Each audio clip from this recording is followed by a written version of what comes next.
Kebakaran terjadi di pusat kebugaran apartemen di kawasan Kayu Putih, Pulau Gadung, Jakarta Timur, Sabtu siang. Kebakaran berawal dari dalam ruang sauna.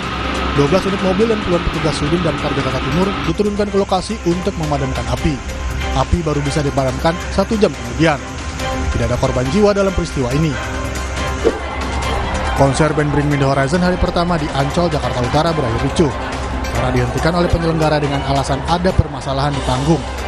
Penonton yang kecewa naik ke panggung, merusak sejumlah properti dan spanduk, serta meminta pihak panitia untuk membayar ganti rugi atas tiket yang telah dibeli.